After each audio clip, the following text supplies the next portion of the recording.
Nakakalungkot nga yun dahil nauna pa siyang nakulong. Nauna pa siyang nakulong si Congressman Mike Defensor kesa dito sa mga mastermind ng pagnanakaw sa bayang Pilipinas. Di ba? Sino ba yung sinasabi nila magnanakaw mastermind? Di ba? Itong bunuan. Yan. Biglang ginawang state witness. No? Paano nangyari yun? Di ba? Na siya magiging state witness. Umamin na nga, di ba? Nanoknakaw siya. Umamin silang lahat ng mga taga-DPWH. Oo, Yung mga taga-DPWH, hindi naman yan magnanakaw kung walang authority o walang parang go signal ng mga nasa itaas, hindi ba? So, yun yung mga nakakalungkot dito. Kayo ba? Mga kaso ninyo, di ba kayo natatakot? Parang wala akong kaso Hindi, sa atin Meron naman din. Oo. Ano naman tayo kumbaga, positibo naman tayo kasi alam naman natin na wala naman tayo ginawang masama. Oo naman. Nag-interview lang naman tayo Ito kasi ang nakakalungkot dito. Si Rodante Marcoleta. Malaking tao. Yes. 'Di ba? Suportado pa ng isa sa pinakamalaking religious organization sa Pilipinas, pero ginanyan pa rin nila. Paano na kaya tayo, hindi ba? Yan ang problema. Mas maliit tayo, no? Yun ang problema. Kasi sa panahon ngayon, parang marami ang nagsasabi na parang patuloy ang pagbibendalo. Oo. Pagtuloy ang pag-yurak sa ating batas, yung mga may kasalanan, parang pinagtatakpan, at yung mga nagsasalita laban sa may kasalanan, yun ang pinahihirapan. Bigyan nyo ng mensahe si Rodante Marcoleta at si Mike Defensor, ha? Oh, yeah. Bigyan natin si Mike Defensor. Kasi yung isang dito, katulad niya kanina, nag-release ang COMELEC ng statement na hindi na kinicriminalize.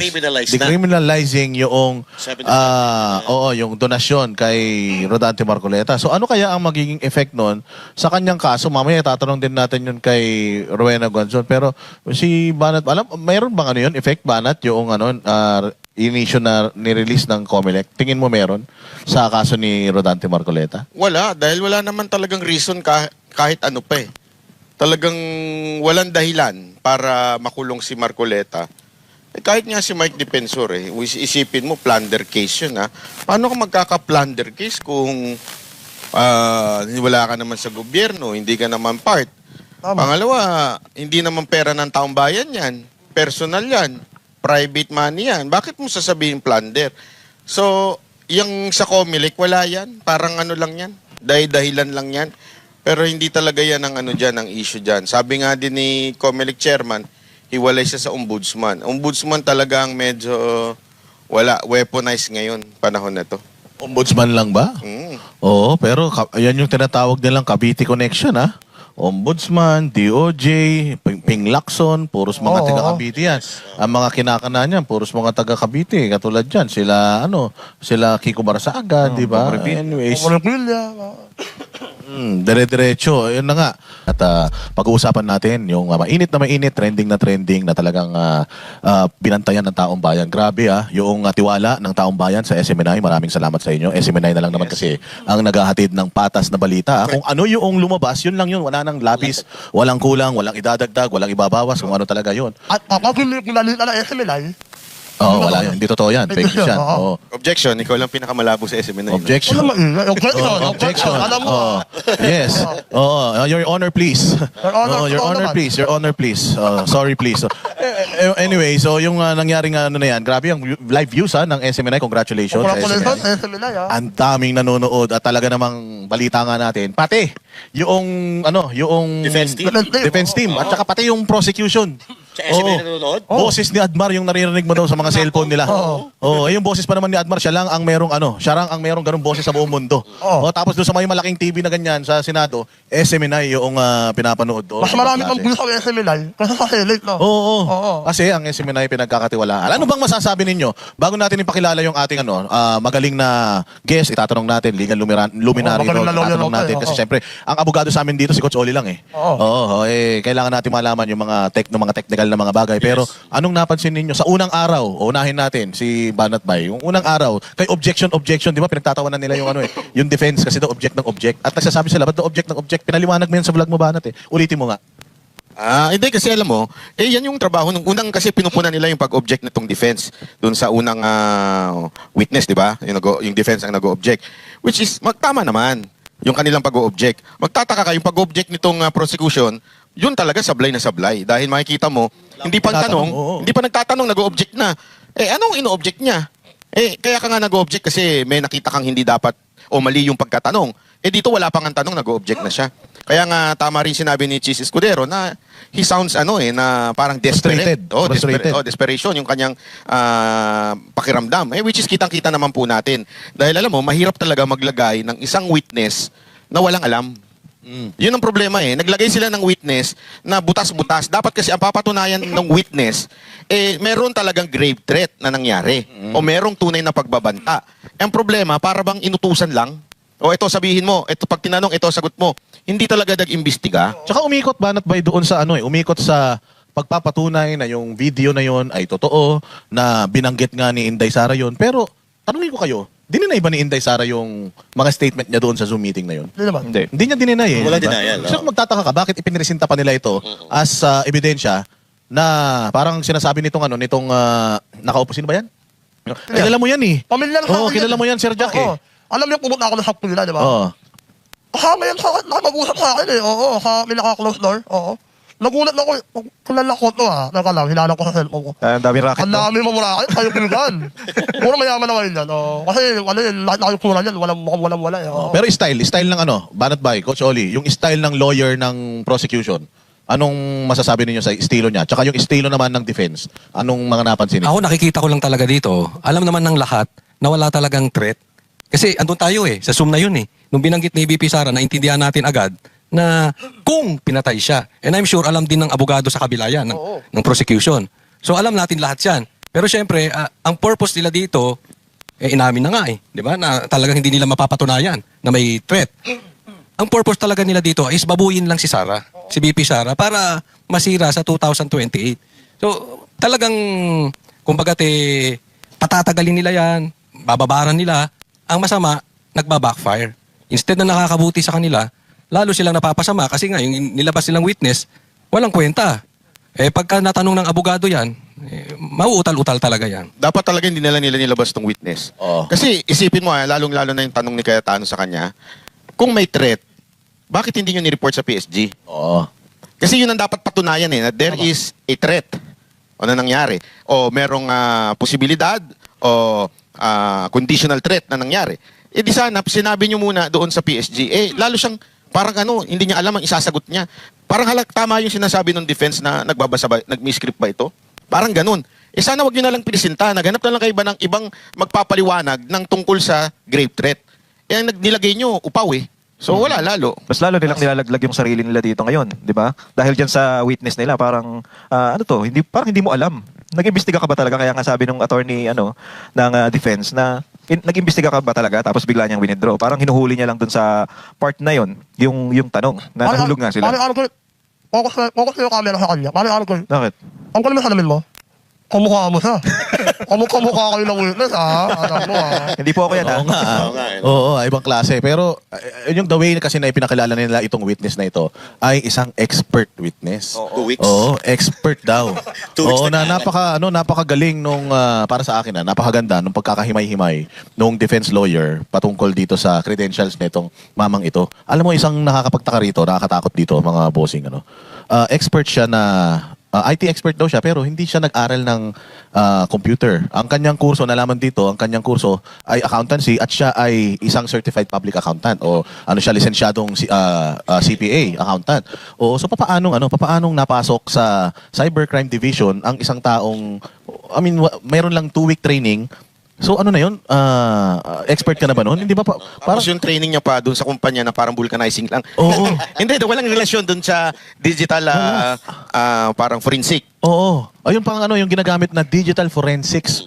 Nabanggit ko nga ang pag sinabi mong forensics, talagang kailangan sobrang eksperto mo yan. O kailangan sobrang Detalyado yan. sobrang husay mo talaga, experience sa pag-uusapan kasi 2022 naging part siya ng Cybercrime Division, tapos nag-training siya ng 2 weeks, tapos 2024 inasikaso na yung kaso ni Inday Sara. So paano nangyari yun? Siguro Diba? maganda tawagin natin yung guest, alamin Oo. natin kung ano ang kanyang masasabi. Oo, kasama po natin ngayon via Zoom si Attorney Raymond Batu ng Batu and Partners Law Firm. Magandang gabi po sa inyo, sir. Pasensya na, medyo late. Pero It's okay. naabala po namin kayo.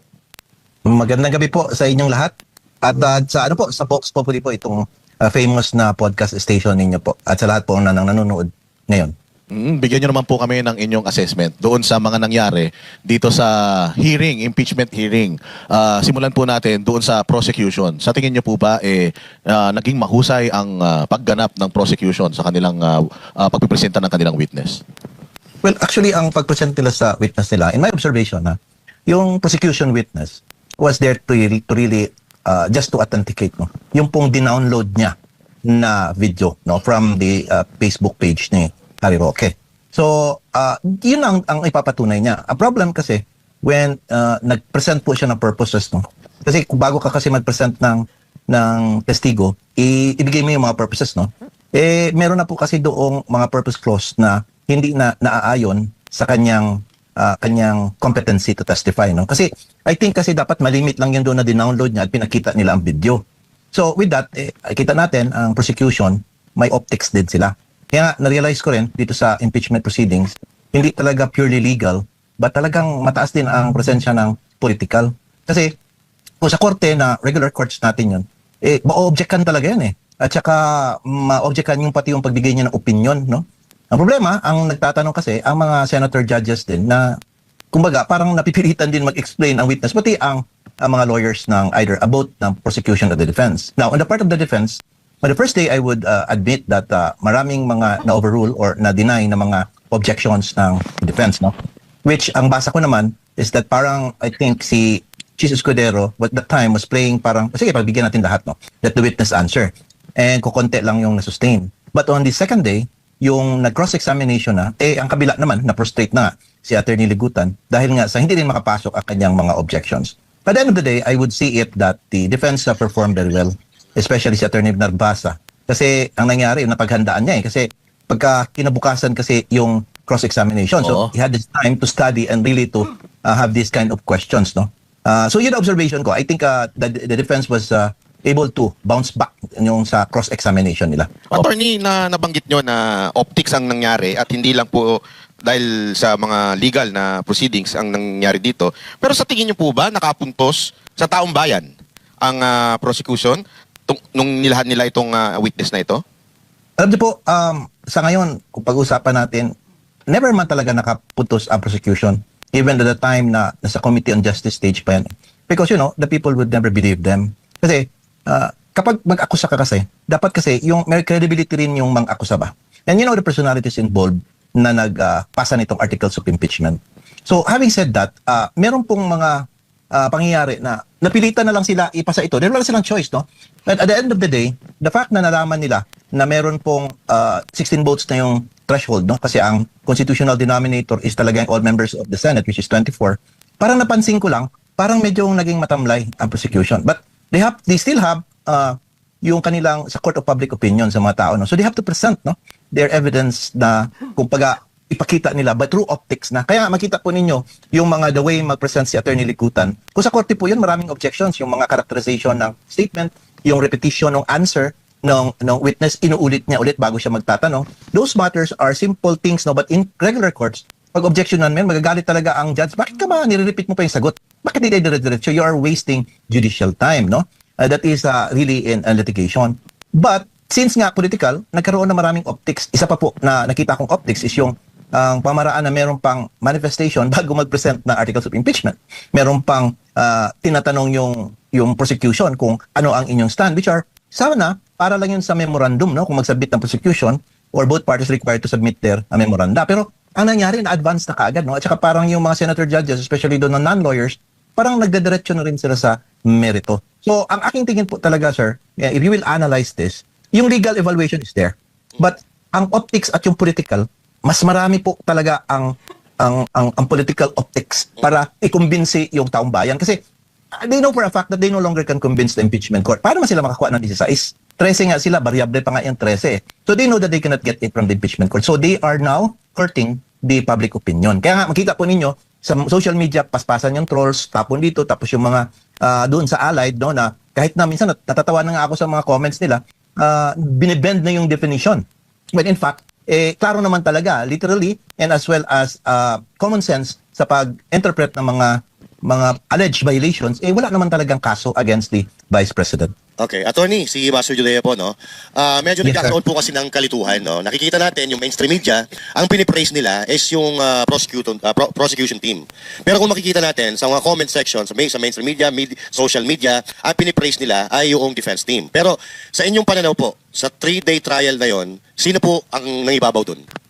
Nangibabaw, of course, ang defense, no? Because it's easy to destroy an accusation rather than to prove your own innocence. Kasi, remember, it is the duty of the prosecution or the burden of the prosecution to prove its case, no?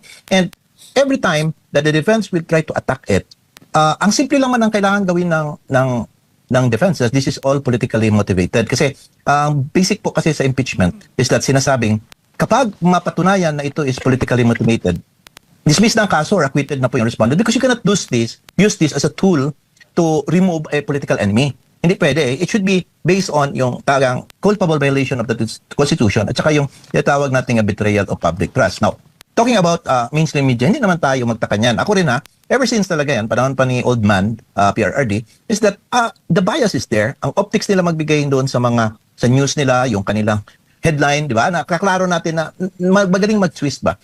In fact, ang remaining na lang talaga na bastion, ito pong SMNI natin, at the same time, ito po yung mga independent bloggers na talagang nagbibigay ng message to all, no? And yun ang effective kasi ang mga masa doon na nanonood eh. They do not want to watch already sa mainstream media kasi alam nila na klaro ang bias, no? Sabi ko nga sa kanila, bakit hindi mahirap depensahan ang VP Presidente? Sabi ko, kasi simple lang guide natin eh. Truth and justice, supported by law and the Constitution. Paano tayo mawawala dyan? Now, on the other side, they are always trying to bend it, no? If not twist the law, no? They have been doing that and the people are no longer stupid enough not to understand what they are doing. Nakikita nila na, hindi naman kami bobo kasi yun ang naiinis ng taong bayan kasi parang ginagawang bobo ang taong bayan. And akala nila malulusutan nila yun. Hindi po eh. Mas meron na tayong mga AI, ang gagaling na nila kahit mag-post ka ng English dyan, i-interpret nila sa ChatGPT yan, sa Gemini. Alam na nila kung ano yung ibig sabihin. So, ibig sabihin, the taong bayan are talagang vigilant and watching, no? Going back po sa mainstream media po, kanina po kasi twice na po, meron akong nakausap na from The Economist, and kanina po, taga Switzerland na media went to see me and talk about it. Ay, iba talagang alam nila, sir, no? Ang alam nila, yung anong pinifeed sa kanilang mainstream. So, ganun pala ang nangyayari. Yung mga foreign correspondents, they get their news from the mainstream, of course, kasi yun na yung mga kilala. And ano yung pinifeed sa kanila, yun rin yung pinapalabas nila doon sa kanilang station. So, when they learn the truth here, sabi ko, pinakita ko, sabi ko, ganito. Nga sila, ganun pala. Sabi ko, yes. How could you say that BP Inday Sara, na lost niya ang kanyang betrayal of public trust, ito taas ng rating niya, both satisfaction and trust rating. So now they are understanding and they are reaching out to us, no? Na sabi nila, pwede pa ba kaming magtanong kung ano ba talaga ang nangyayari? So they went to the house of PRRD kanina, inamahan ng mga tropa natin sa Davao, and no, they saw it, no? They saw it that ganito pala paano siya mahalin ng mga tao dito. Yes. So yun po, no? It's very hard, no? If the people mismo ang karaban nila, it's very difficult. Even if you have all the money, influence, power, but if you do not have the people, you will never win in this particular battle. Tama po, attorney, no? Ito, follow-up question po, no? Ano po ang masasabi ninyo dito sa senator judges, considering na sila po ay nag-aati-ati at may pinagdaanan na masalimuot? Nakatulong po ba sila, yung mga tanong nila, or mas lalo nakagulo doon sa impeachment trial? Alam niyo po, sir, si Senator Contiveros is talagang twice siya na semplang eh. Ang intention niya kasi noon is to repair, no? And nangyari nga is that mas nakabuti tuloy sa defense. Yung first question niya, na napilitan si Ligutan na magsabi na, yes, we are trying 100%, we cannot 100% prove it. And they were able to present their theory of the case, no, of the prosecution. Kasi yung theory po, no, tinanong yung prosecution, how could that be an impeachable offense? So nag-answer siya. And you know, by answering kung ano yung theory nila, nabasa ngayon ng defense na ayan palang gusto niyang ipatunayan. Diba? Kaya nga, wise din si Escudero, napansin niya yun. Sabi niya, sige, I will also give you a similar time of 5 minutes for you to give, But magaling din si Attorney Narvaza, no, we will do it after the cross. So, para lang kaya nga, if you'll notice, ang closing statement ni Binluan was very hard-hitting doon as opposed to the manifestation or explanation of Attorney Ligutan. Now, with respect sa senator judges, if you will see, it will reinforce our belief and yung katotohanan na it's really political. Kahit ano pang gawin natin, sabihin natin sa court, sabihin natin legal evaluation, the problem is that the allies, no, or those leaning to the prosecution will always repair whatever they perceive as an error na ginawa ng witness. Ganon din po sa defense. You see Alan Peter Quetano is like talaga barking also to however repair or attack the witness, no? But kaya nagko-caution always si si Escudero, pero hindi man makinig. Do you think, mabuti kung judge yan na iko-contempt niya yung mga senator judges, hindi naman, kaparehas naman yan. So pagbigyan niyan magsalita. Sana, they could have made a standing rule that you cannot ask questions to the lawyers. You may ask question to the witness through clarificatory questions, but do not ask about the merits of the case o yung heart mismo ng controversy. Because if that is the case, it would be tantamount to prejudging it in advance, no? Kasi makikita mo rin ang leanings nila. Now, among all the senators na hindi ko na-expect na maganda ang mga tanong, si Robin Padilla, nag-graduate sa University of Prison daw. Imagine ang kanyang mga questions appears to be prepared or asked by a person or a judge who is neutral, no? He has that a face that he was impartial, no? He was simply asking for the ano ba yung saan yung credentials, tapos he was just asking na saan na yung original raw file, yung mga basic na ganun, na hindi mo na talagang nag-lean siya kung saan man siya pumapanig, no? So, having said that, nalaman po natin na impeachment proceedings in an impeachment court, kahit ang pabalik-balik na rin nila, it will always involve political affiliations. Attorney, si paring RJ po. Regarding po dun sa, nasabi niyo po si Senator Robin, regarding po din sa presenta nilang video, ano po yun? Alanganin ba sila doon sa pinakita nilang video dahil ito ay screen recording? Hindi naman. Actually, hindi man talaga issue yan siya. Kasi in the first place, hindi man talaga dinideny ni BP Inday Sara na meron talagang nangyari na pagsasalita na ganun. Ang inaaway kasi dito is yung optics. Kasi gusto nila ipalabas lang yung splice. Now, sa rules of evidence natin, allowed naman talaga na kapag ang other party presents a portion of that video, pwede rin po ang kabila ipalabas din ang kabuuan, no? So what is the defense trying to do is to show the context, no? The context of the entirety of the video and as well as the circumstances or yung environment kung paano sila dumating doon sa interviewhan. Yan ang kanilang target, no? So that it would show that when BP Inday Sara said, it was said not deliberately or for the purpose of intimidating someone, but it came about because of her anger, passion, kasi yung nagpatong-patong na yung oppressiveness sa kanya ba. Wherein, by human nature, it is just, sometimes, no, we utter some words as a defense mechanism. Tao lang naman na we cannot say the BP or the President or anyone else is highly AI ba sila, a robot na hindi lang sila makapag-react, no. So, ang aking tingin doon is that it was good, no, because the optics ni-establish talaga ng defense, no? Ang prosecution naman, trying their best to limit only up to that. And they are literally just proving yung elements po ng grave threat. Ang kay ano naman, ang defense, matalino sila because they are not concentrating on grave threats case as a case itself.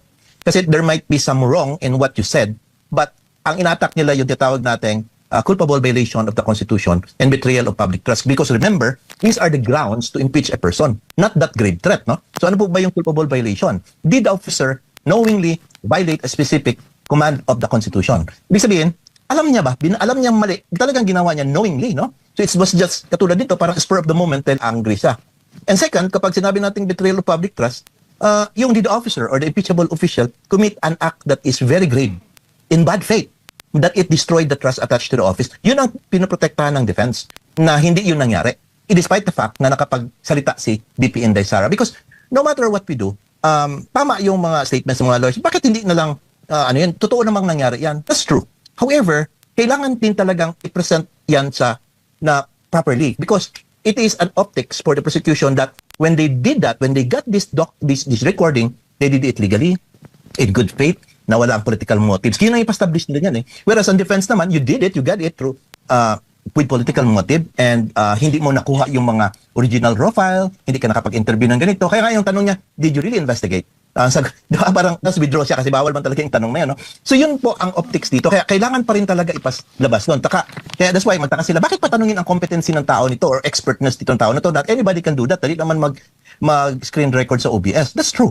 Pero we would like to know how did he do it? Was it fair ang paggawa niya? Kasi take note, on that particular video, ang sinabi ni Inday Sara is that huwag po kayo mag-alala sa security ko dahil kapag papatayin ako, meron akong inutusan. Yung word na huwag kayo mag-alala sa security ko at dahil pagpapatayin ako is a threat to the second highest official of the land. But they did not take serious on that. They were concentrating on the threat against their principal na si BBM. So with that, there is a selective choice of looking for which justice to present, no? Ang protektahan nila. Yun ang kanilang boss, no? It should have been dalawa. They should have reached to the important point that you should have contacted the PSG, the Security Council, the ISAP, the CIDG, lahat to form a task force on that. Because if this is really a threat, that is true. So wala, yun ang in-establish po talaga. So that ito pong mga culpable violation of the Constitution, betrayal of public trust, at ang kanilang pong good faith ng pagpalabas ng video, was it really to prosecute a person who committed this act, or is just a political, either it's a political motive dahil gusto mong matanggal dahil political opponent mo siya. Attorney. Hello? Yes po. Attorney, medyo may ano na ako, may hipon na ako ha. Sana maunawaan mo ako, attorney. Yes po. Anyway, I will try my best. kakapasok lang ng balita, no? May kumakalat ng balita ngayon na etong witness nila, marami raw kaso. Marami raw kinakaharap na kaso. So, paano yan? Paano natin paniniwalaan yung witness nila? Marami ka na itong kinakaharap na kaso. So, But actually, in fairness, no, a person was pending several cases, etc., would really not that matter when they testify as long as it is on his own personal knowledge, no. Kaya nga, even nga yung mga prostitute, if they've committed, if they have seen a crime, they could testify even if ina-attack yung kanilang pagka-prostitute na wala namang sali, no. However, if the crime or the cases that this person is facing before the ombudsman and the courts involves yung perjury, falsification, or things that involves yung moral turpitude niya, yung pagiging pagka-honesty niya, that can be used. That's why I hope that the defense could investigate what are these cases all about. Kasi kung ang ganun is nag-involve sa honesty niya, yung the way siya mag-handle, mag-investigate, meron siyang kalokohan na gawa, that would be a very, very important piece of evidence for the defense. So attorney, dahil nga sa ganitong mga pangyayari, ano kayang sa tingin ninyo ang magiging next move nitong prosecution para mas matibay yung kanilang mga ipipresentang witness? Sa tingin niyo po ba, dahil sa witness nilang medyo palpak ngayon, may iba silang gagawing move?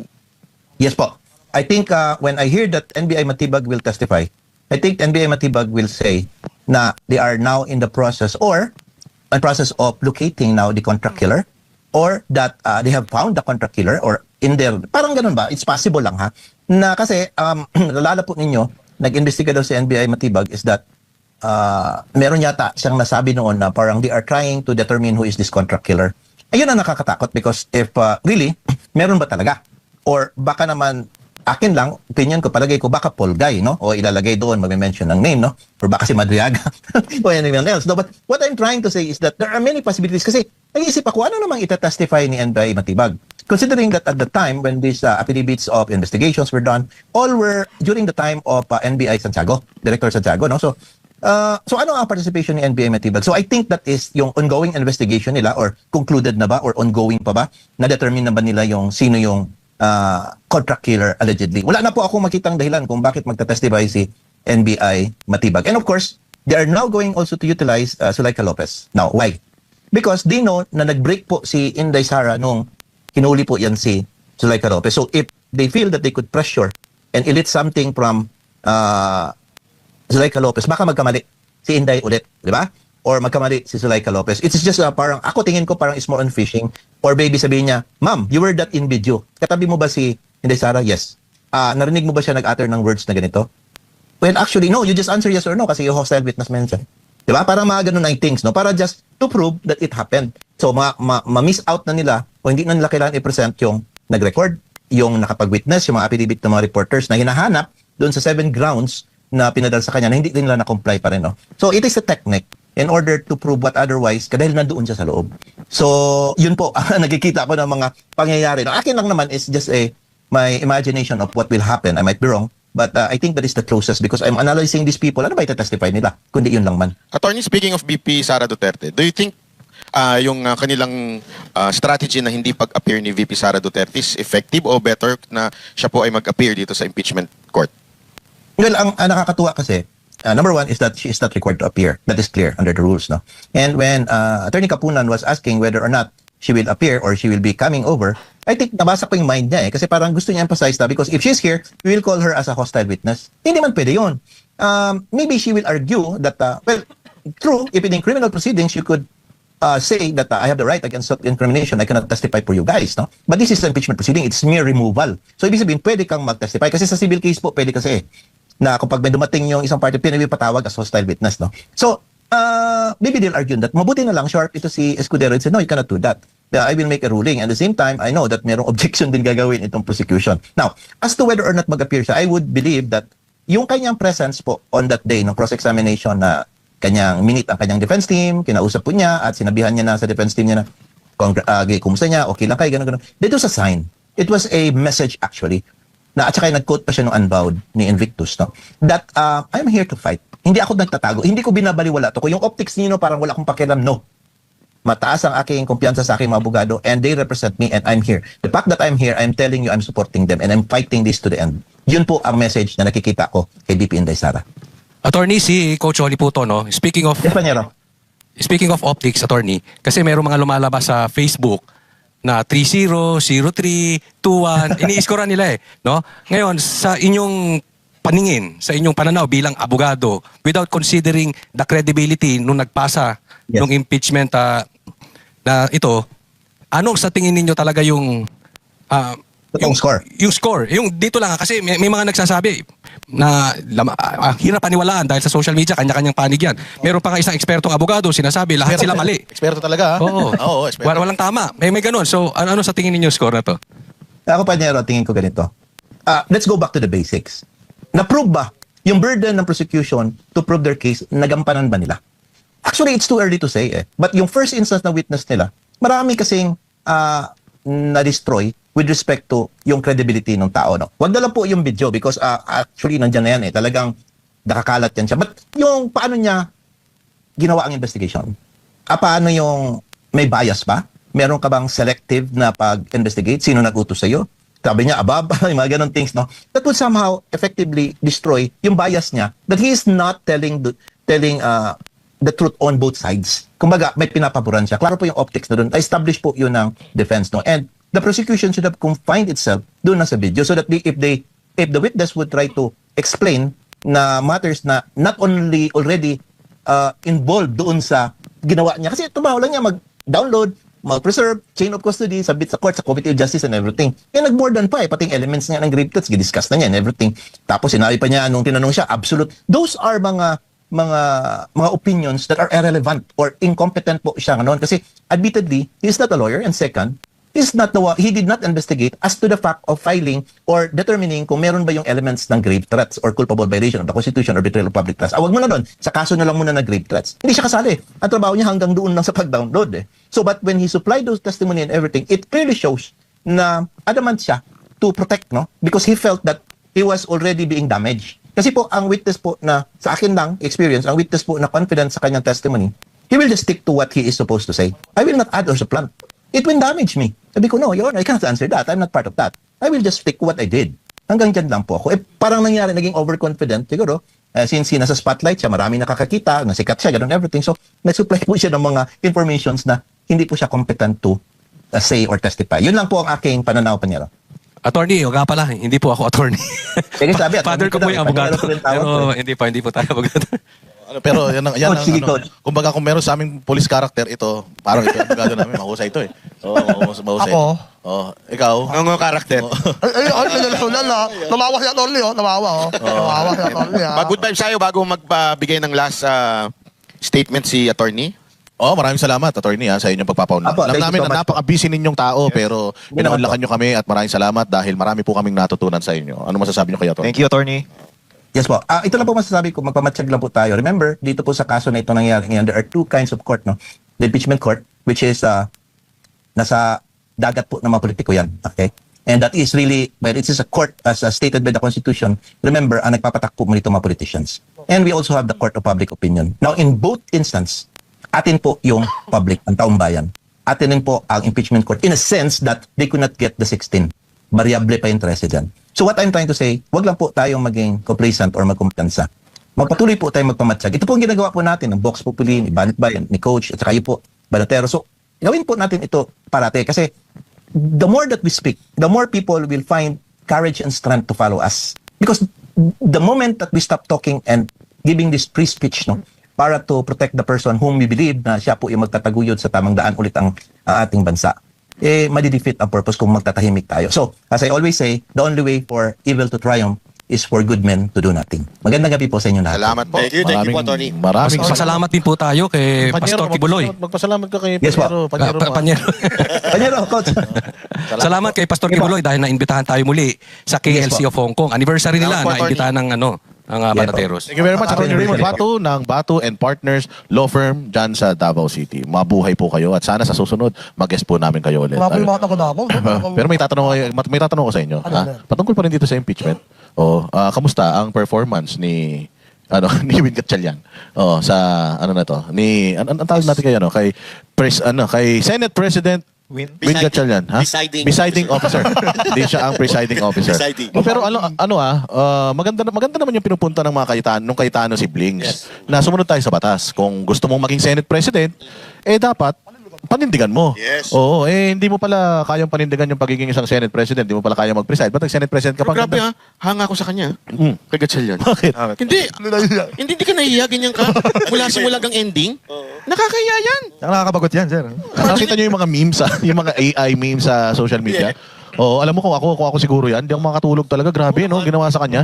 Kasi naman, bakit pa kasi siya katabi? Ba't di na lang siya bumaba? Yun nga rin tanong. Presiding officer nga ng presiding officer. Presiding. Ang ganda nga sinabi ni Senator Robin Padilla Lilipat naman ako sa kanila Basta ipangako lang nila na si Chis Escudero yung Senate President. Hindi nila ginawa nila si Gatchalian. Tapos hindi rin pala niya kayang panindigan yung kanyang posisyon. Pero in fairness Banat Baya kay Chis Escudero, sa 2 araw at actually sa 3 araw na pag-handle niya nung hearing, maganda. Baka siya. Dapat siya na talaga ang Senate Pero President. meron akong alam na Oy. ayaw si Chis Escudero. Oy, sino? Pero hindi ko na lang babanggitin. Abogado ba yan? Abogado. Abogado yan. Ano Expert. yan? Pero ang maganda dito, Tatay ni Hana Sancho yan. Oo. Ang maganda dito mga partners, nakikita natin yung pulso ng taong bayan Hindi na talaga naniniwala.